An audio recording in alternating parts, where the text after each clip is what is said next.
Bismillahirrahmanirrahim. Assalamualaikum warahmatullahi wabarakatuh.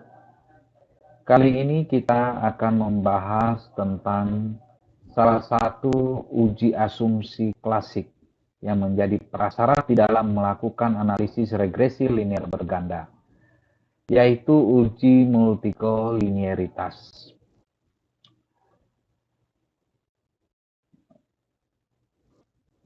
Uji multikolinearitas ini merupakan uji yang dilakukan untuk memastikan apakah dalam sebuah model regresi terdapat interkorelasi atau kolinearitas antar variabel bebas. Nah, yang dimaksud dengan interkorelasi ini adalah hubungan yang linier ataupun hubungan yang kuat antara satu variabel bebas dengan variabel bebas lainnya di dalam sebuah model regresi. Nah, prasyarat yang harus terpenuhi dalam model regresi adalah tidak terdapat masalah multikolinearitas. Jadi yang harus dipahami bahwa sebelum kita melakukan analisis regresi, kita harus terbebas dulu dari masalah multikolinearitas. Artinya, antara variabel bebas itu sendiri tidak boleh terdapat hubungan yang kuat. Kemudian bagaimana cara mendeteksi apakah model ini terdapat problem multikolinearitas atau tidak? Nah, ada dua cara yang bisa kita lakukan. Yang pertama, kita menggunakan nilai korelasi antar variabel bebas. Ya, dengan ketentuan, jika nilai korelasinya di bawah 0,8, maka tidak terdapat problem multikolinearitas. Sebaliknya, jika nilai korelasinya lebih besar dari 0,8, maka terdapat masalah multikolinearitas. Ini cara yang pertama yang bisa kita lakukan untuk melakukan deteksi apakah terdapat problem multiko atau tidak. Kemudian cara yang kedua yang bisa kita lakukan adalah menggunakan nilai VIF dan angka toleransi. Nah, ketentuan yang bisa kita gunakan yaitu jika nilai VIF kurang dari angka 10, maka disimpulkan bahwa tidak terjadi masalah multikolinearitas.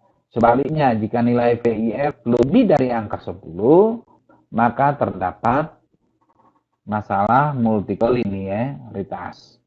Kemudian untuk ketentuan yang kedua, ya, kita menggunakan angka toleransi.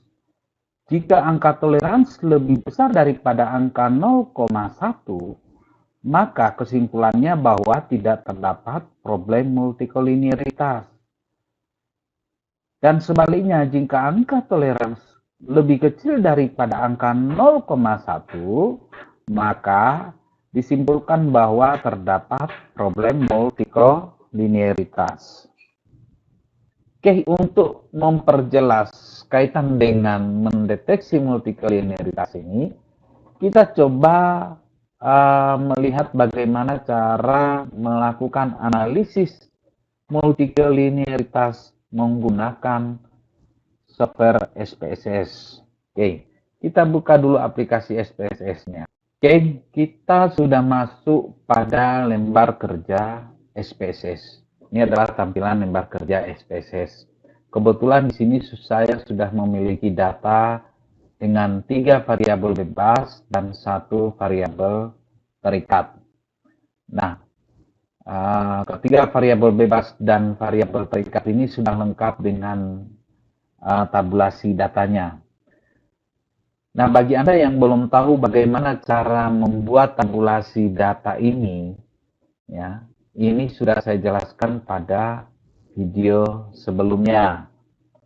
Jadi untuk mempersingkat waktu, saya sudah mempersiapkan data yang sudah jadi Tinggal bagaimana cara kita untuk melakukan analisis uji multikolinearitas.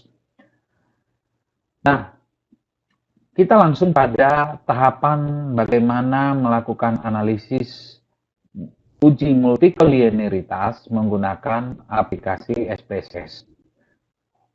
Yang pertama yang harus kita lakukan adalah pada menu di atas ini, ya, kita klik Analyze. Di sini keluar banyak menu, ya. Kemudian kita langsung menuju ke regression. Nah, di sebelah kanan muncul menu lagi dengan berbagai macam pilihan. Yang kita pilih adalah linear. Kita klik linear, muncul tampilan seperti yang ada di layar. Kemudian, tahapan berikutnya, di dalam kotak variabel ini terdapat variabel X1, X2, X3, dan Y.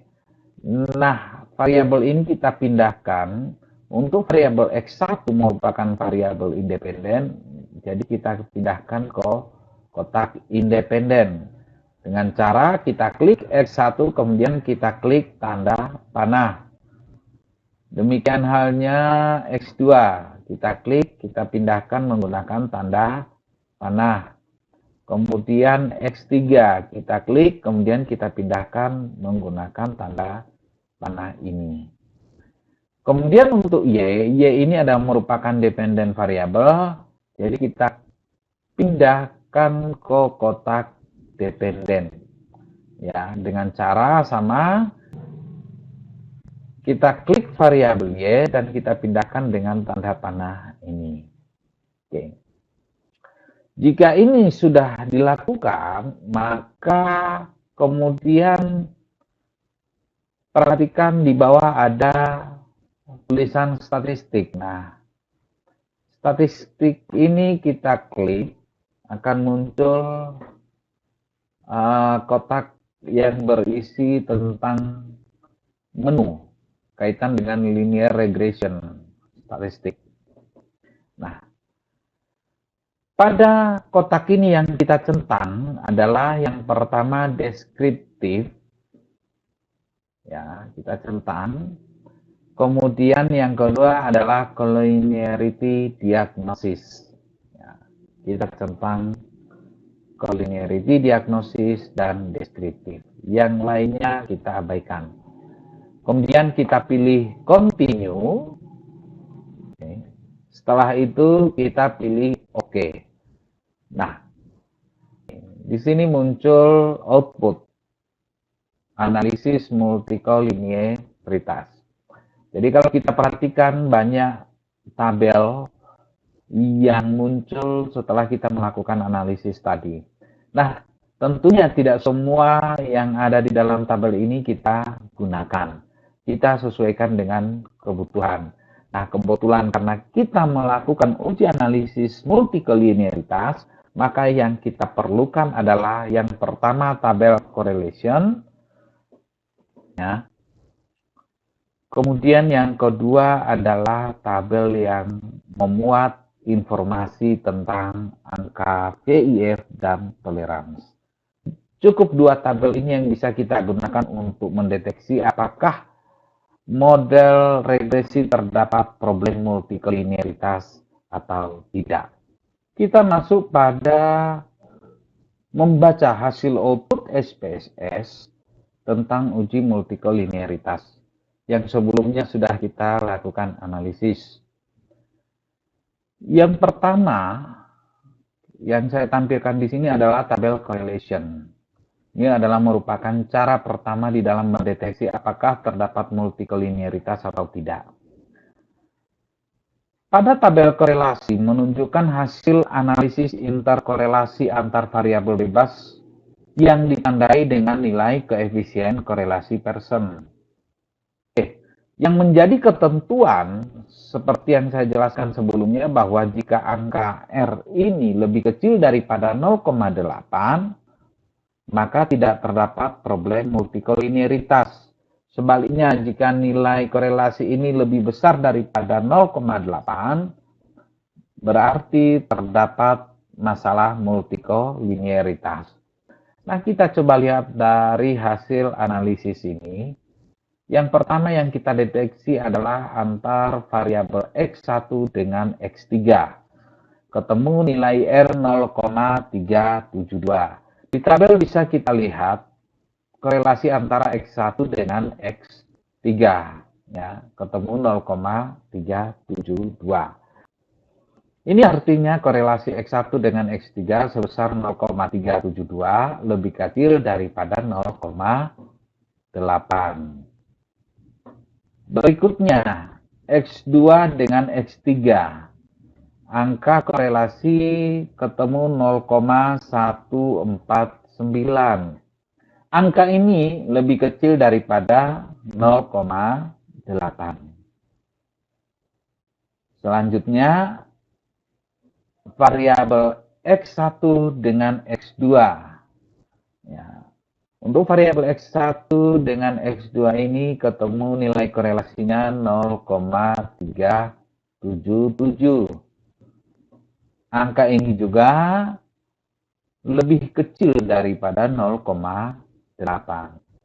Sehingga dapat disimpulkan bahwa model ini tidak terdapat problem multikolinearitas. Oke, ini cara pertama yang bisa kita gunakan untuk mendeteksi apakah terjadi problem multikol atau tidak menggunakan tabel korelasi. Ya. Oke, kita lanjut ke cara yang kedua. Untuk cara yang kedua ini, yang akan kita lihat adalah nilai VIF dan angka toleransi. Nah, berdasarkan hasil analisis bahwa nilai VIF yang didapatkan ini kurang dari angka 10. Coba kita lihat pada kolom VIF. Untuk ketiga variabel ini semuanya berada di bawah angka 10. Jadi kesimpulannya bahwa berdasarkan nilai VIF, model ini tidak terdapat masalah multikolinearitas. Demikian halnya kalau kita melihat menggunakan angka toleransi. Kita lihat di kolom angka toleransi bahwa untuk ketiga variabel ini memiliki angka lebih dari 0,1. Maka bisa disimpulkan bahwa untuk model ini tidak terdapat multikolinearitas. Jadi dengan cara kedua pun, dengan melihat nilai VIF dan angka toleransi, maka dapat disimpulkan bahwa model ini tidak terjadi masalah multikolinearitas. Yaitu gambaran singkat kaitan dengan bagaimana cara melakukan analisis multikolinearitas menggunakan SPSS dan juga bagaimana cara membaca hasil output untuk mendeteksi apakah terdapat problem multikolinearitas atau tidak. Mudah-mudahan apa yang disampaikan kali ini bisa dipahami, bisa dimengerti, dan bermanfaat. Sampai ketemu di materi-materi berikutnya. Saya akhiri. Assalamualaikum warahmatullahi wabarakatuh.